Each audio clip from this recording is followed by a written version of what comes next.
de l'affluence. Députés pour ça. Pascal Perrineau. Oui, mais je crois qu'il y a tout de même derrière un enjeu important. On sait très bien, avec le président comme avec d'autres, que la politique symbolique est une arme importante. Les symboles renvoient à des préoccupations, ou sont censés renvoyer à des préoccupations des Français. Quand vous regardez le macronisme depuis un an, c'est un changement phénoménal du système politique par le haut, par la présidentielle, etc., par le gouvernement, par l'Assemblée. Mais il y a un problème aujourd'hui du macronisme, c'est les mouvements d'en bas.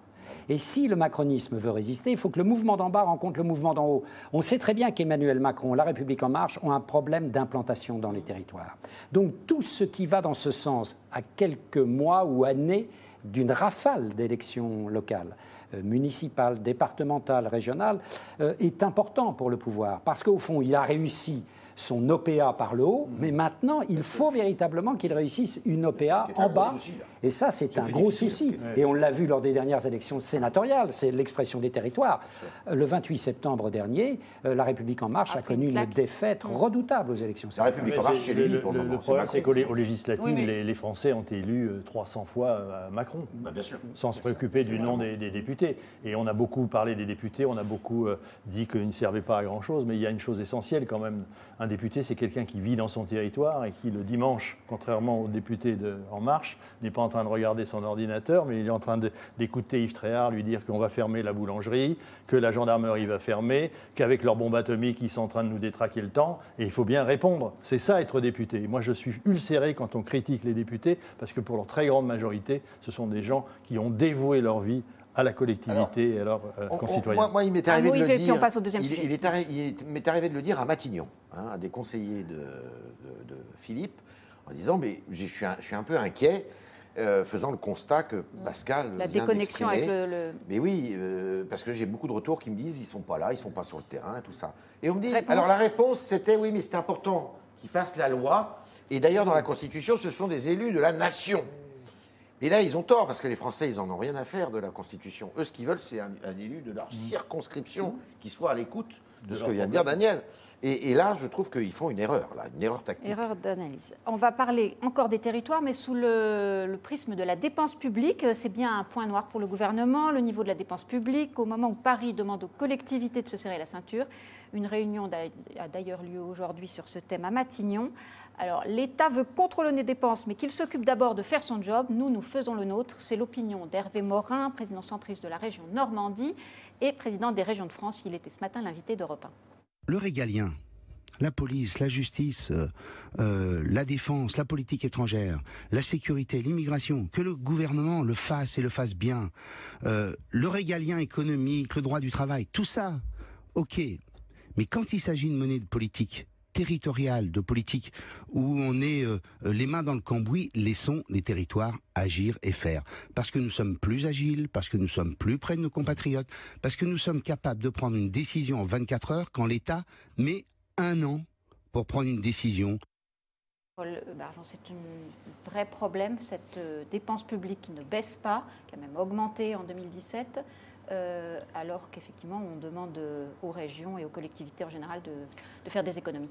C'est peut-être un vrai problème, mais, puisque effectivement c'est un des objectifs affichés par le gouvernement. On sait qu'ils veulent réduire la dépense publique de 100 milliards d'économies sur 5 ans. Bon. Mais comme le disait Jean-Pierre Raffarin, sur une radio, je ne sais plus laquelle, hier matin, il disait mais le problème c'est que c'est assez difficile parce que l'essentiel de cette dépense publique elle est consacrée au fond à faire fonctionner notre système social et donc c'est un peu compliqué à partir du moment où on ne peut pas trop toucher à la santé, à la sécurité, à l'éducation, à l'école, etc.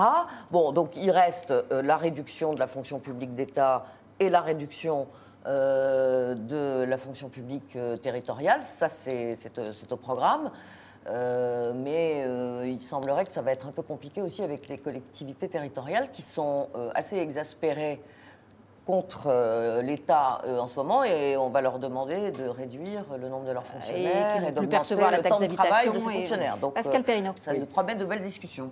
Il y a un problème franco-français évident. Vous savez que dans l'OCDE, la France est la recordman des dépenses publiques par rapport au produit intérieur brut. La recordman, nous sommes le pays dans lequel le niveau de dépenses publiques, 57%. Il faut savoir que dans la zone euro, je parle de mémoire, mais je crois que c'est 48%. En Allemagne, 44%. Vous vous rendez compte ? Et ça n'a cessé d'augmenter sous la droite et sous la gauche depuis plus d'une dizaine d'années. Donc il y a bien un problème franco-français et on comprend que le gouvernement ait mis ça à l'affichage. Simplement, pour l'instant, c'est un affichage. Parce que quand on regarde sur 2017 et le début de 2018, eh bien voilà, les dépenses continuent. On en a même rajouté certaines qui n'étaient pas prévues. C'est en particulier la question de la reprise de la dette de la SNCF. Ça, on va en rajouter sur le paquet des dépenses publiques. Donc, il faut faire quelque chose. Mais alors, le problème, c'est que c'est vrai que la droite, la gauche, Emmanuel Macron, maintenant, nous disent depuis des années, des décennies qu'il fallait faire quelque chose. Parce que quand vous reprenez les politiques publiques de désendettement, ça a commencé, moi je me souviens quand j'étais étudiant, vous vous rendez compte, on parlait en 1968 de la rationalisation des choix budgétaires. Au début des années 2000, on parlait de la LOLF. Maintenant, on parle de CAP 2002, etc. Donc ça fait 50 ans, 2020, pardon. Ça fait 50 ans qu'on en parle. Et là, quand vous regardez la courbe, la trajectoire est toujours la même.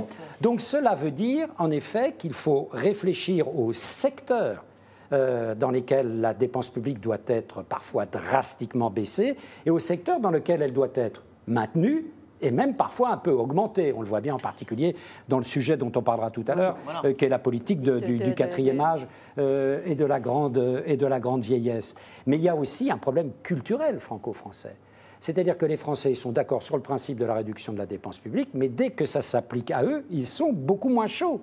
Il y a une espèce de culte du service public qui, par principe, serait plus efficace que le privé, et c'est ce par principe qu'il faut contester. Et là, le travail est un travail culturel. Il faut faire bouger les gens dans leur tête, et ça n'est pas une mince affaire. Peut-être aussi du côté de la population, de nous Français, de nous responsabiliser un peu en termes de... Moi, je pense au tiers payant, par exemple. Pour moi, le tiers payant, c'est un scandale. Vous allez chez un médecin, vous devez participer. Sinon, ça vous incite quoi à venir tous les 2 jours parce que vous avez mal aux pieds, mal aux dents.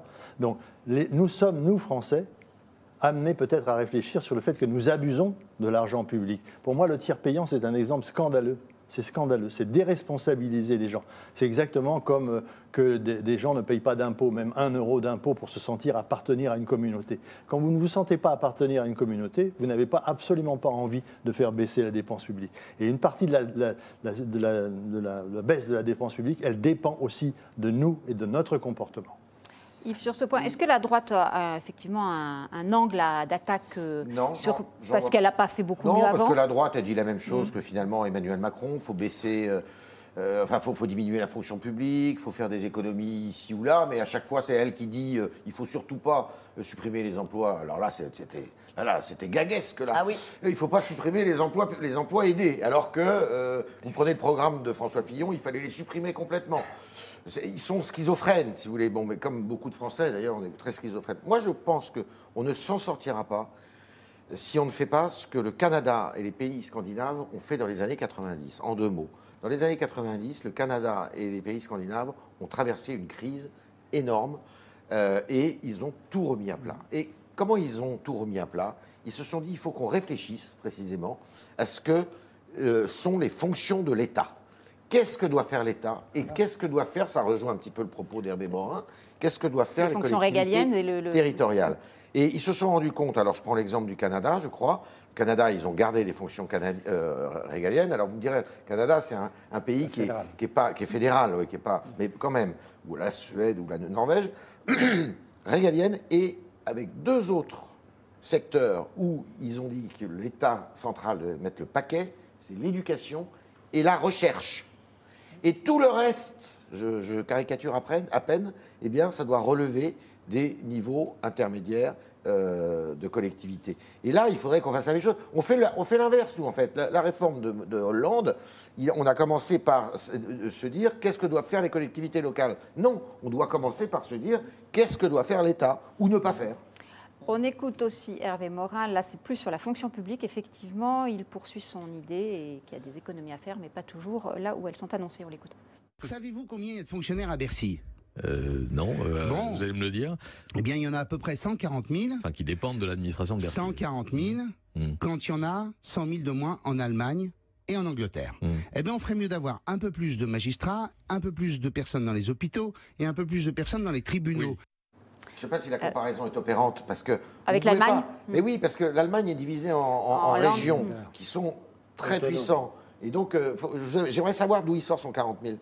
Ça serait Mais ce intéressant. qu'on sait en revanche, c'est que sur les 120 000 baisses de la fonction publique, pour le moment, il y a 300 Oui, fonctionnaires en moins. Les économies, elles sont qu'on encore disait. relativement faibles. Faible, très faible. On va passer au troisième sujet, celui